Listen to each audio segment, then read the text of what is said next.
Hello guys, welcome to Glady Tech YouTube channel. In this video, we're talking about how to install Bigo Live app on your device.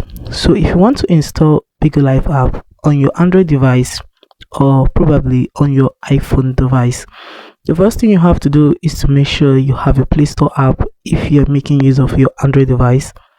So this is my Play Store app. On my Play Store app, I just have to tap on the search option and type in Bigo Live.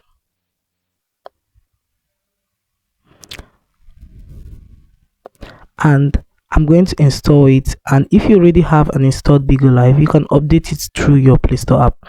But if you are making use of your iPhone, you just have to go to your App Store and install your Bigo Live. So guys, that's it on how to install Bigo Live on your device. If this video was helpful, do what to like, subscribe, share. Do not forget to hit on the notification bell to always get notified anytime I upload helpful tips like this. Thanks for watching.